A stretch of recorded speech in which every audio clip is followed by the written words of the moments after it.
Right boys, today we are going to be installing the EAZIGRIPs tank grips for the bike.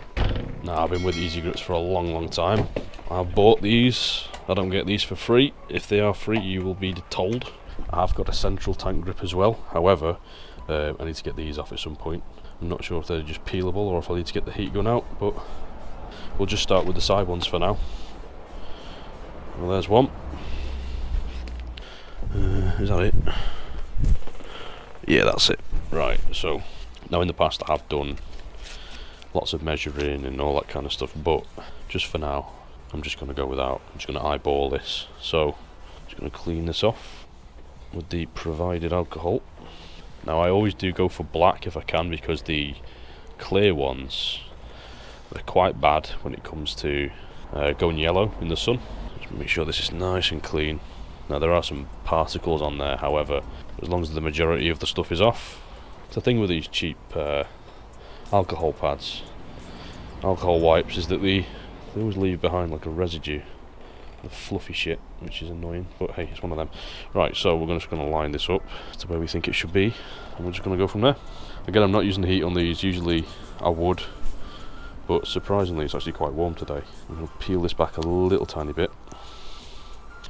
Now you're never ever going to get these perfect, and I gave up with this a long time ago, so, and then I'm just going to get the bottom of it like this, make sure that it lines up with the bottom there, which it does, and then just tack it down, literally just tack it down, and you pull a little bit back, start from the outside as well. That can be a good technique just to get the bubbles out. You get another inch,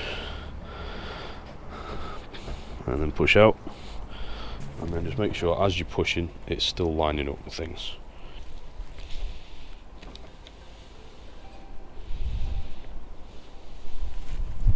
Like I said, these are never ever going to be perfect, so just pushing from the middle and then pushing out. That helps to just tack it down. Any bubbles that might be trapped in the middle will then come out, and then as we come out here, boom, that's that one done.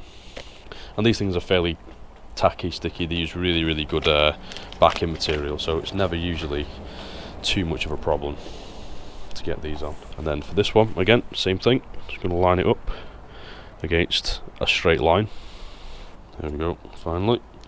And then I'm just going to reveal that corner there. I'll give it another bit of a wipe down. The paint on this is really nice actually. It's like a matte, but it's also got a little bit of a sparkle in it. I'm not sure if you can see that, but very nice. So again, I'm just going to line up with this here, with this line at the back, and again line up with these here. Just use the features around just to make sure. Now this is got a bit of a dip in it, so I'm just going to just fold that over like that. Again, just line it up. And with dips like this where it goes in, you want to push from the middle and then push upwards. So you push in the middle, make sure that's lined up, and then push up across like that, because you don't want your air bubbles getting trapped by pushing it inwards. Now again, similar thing, take back an inch, and then again we've got another bit of a corner here. This is where heat might help. However, I'm working without heat today. And then push out, same again.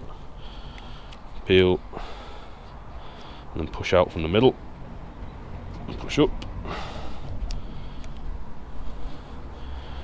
push up.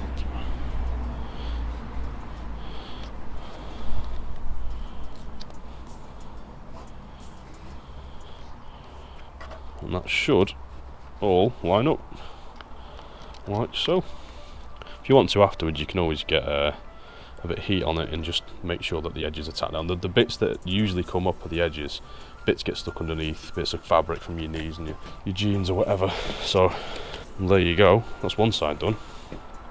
It looks great, I like that. Similar thing, I mean this is a little bit more difficult this side because it's on the lean. If you've got a paddock stand or something, just whack it on that, it makes it a lot easier. Right, similar thing. Pull that down. That looks like a bit of a scratch in there. I haven't even ridden it yet, but hey, it's one of them. And then we're just going to line it up like we did before, using that bottom edge and the curve itself.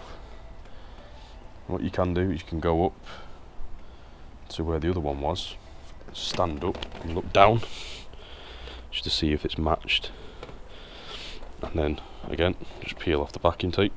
Can be a little finicky, this can. Right, and then again just pull about an inch back, and from the bottom as well, just to make sure that all that is even. You can kind of use the backing tape at the back like that, just to push against, to sort of slide it around to make sure that it's in the right place, and just making sure that we are in the right place. And then you're going to tack it down by one of the corners like so, and then you can then see the line that we're going to take, and again pushing out from the middle. We're now tacked in, and we can pull back, and then just, you don't want to put too much pressure on left or right because it can bunch up. You just want to let it follow its natural progression. Now the great things about the black ones as well is that the adhesive with the clear ones, as you can see the adhesive, and any places where you've not, where there's bubbles or anything, you can see that quite prominently, and it can get quite, I don't know, it just doesn't look great. So again, we're just going to push out there, and there we go, that's that one done. Now I can look from the top to see if it's symmetrical, and looks pretty good to me. That maybe a little bit just out of kink, but hey, it's one of them. And finally we got this guy line up with the various parts here. Now I've done this back to front from the other one, so I'm just going to peel that back down and then go from the back. It's a lot easier to get the contours from the back than it is from pushing onto them, if that makes sense. So again, we're just going to peel this back. Again, just tack it down. And then again, over the corner here, over this little hump, I'm going to push down and over. Again, it might look a bit annoying and disturbed and stuff, but as you push it into place, it will stick. Again, you want to push outwards, push outwards, push outwards, push outwards. Now that is not set properly for me, not at all, so I am going to peel it back. Now the sticky on this is very good, so you can just peel it back and reuse it. And this is where heat would help me, by just coming up and there. So what I'm going to do is I'm going to tack it down from the top, see if I can push it down to the bottom. You want to just push around like this, because there was a big air bubble in that then. Now what I do is I get a plastic from what I've just used, and then I just go over and give it a good rub, because what can happen if you do this is your skin gets caught in it and it can look a bit sort of horrible. So this just gives it a bit of heat, and there you've got it. But again, what you can do is you can just use your knuckles just to push that out, make sure the heat gets in there.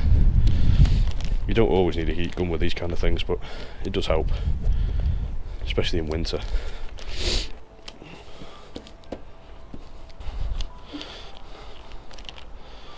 Got that guy. Just going to wipe it down with this microfiber. These do come with little finishes, again mainly for marketing, but it's better to fill them gaps up in it, eh? And you want to make sure that you're happy before you put them on, because once they're on, they're on. And then for this one, we have an incremental, so basically you have lots of different pieces like that in the middle. Again, you can be a lot more precise than this than me, but I am just eyeballing these for now. Similar process, just going to use the backing tape so we can move it around, and then just tack it down from the middle, making sure that that's nice and central, which it is. Give this a wipe, push that down. The only bad thing about these is the sides of them pick up lint quite easily, so, and I might just leave it there, to be honest with you, because that, on top of that seems a bit excessive to me, so I might just leave it at that, to be fair. I'll make a decision on that at some point, and then, because that lines up with the lines of the tank as well, so I think I'm just going to keep it with this. Need to do that yet. And take a step back, make sure that that's aligned properly, which I think it is. And then just tack it down. And then from the outside, from the inside out, just tap it. It's a little bit cockeyed, but it'll do for now. And then just to finish it off, so whack that in there, nice and central. Right, there we go. And again, you can do this pretty well without having to measure things up. Now to me, looks a little bit off kilter, but that'll do absolutely fine. Now let's just give it a wee little test.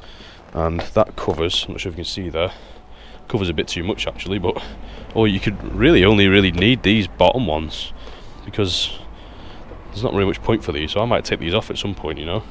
Then when you're riding again, I don't think there's any chance that I'm going to be leaning over here, because that's the maximum. That's just me standard riding style. So there you go. Let's have a look. Other side, same thing. All you could really do with just cutting that off, to be honest with you, because you don't really need it all the way up here. I don't know whose legs are all the way out like that, but anyway, there you go. That's how to install EAZIGRIPs. Right, there you go, boys. Don't mind this. Again, very easy install. They can be a little bit sort of finicky. Once you've done one, you've done them all. So it's one of those things. It's just a great bit of protection, good bit of grip for riding. Like I said, it's good for protection for the paintwork as well. So I always use EAZIGRIPs. I'm not sponsored or paid, or I paid money for this. Again, if it's not, I will tell you. But anyway, I hope you enjoyed that. Thank you so much for watching. I'll see you very, very soon, I'm sure. And until the next time, boys and girls, sort them out. See you soon. Goodbye.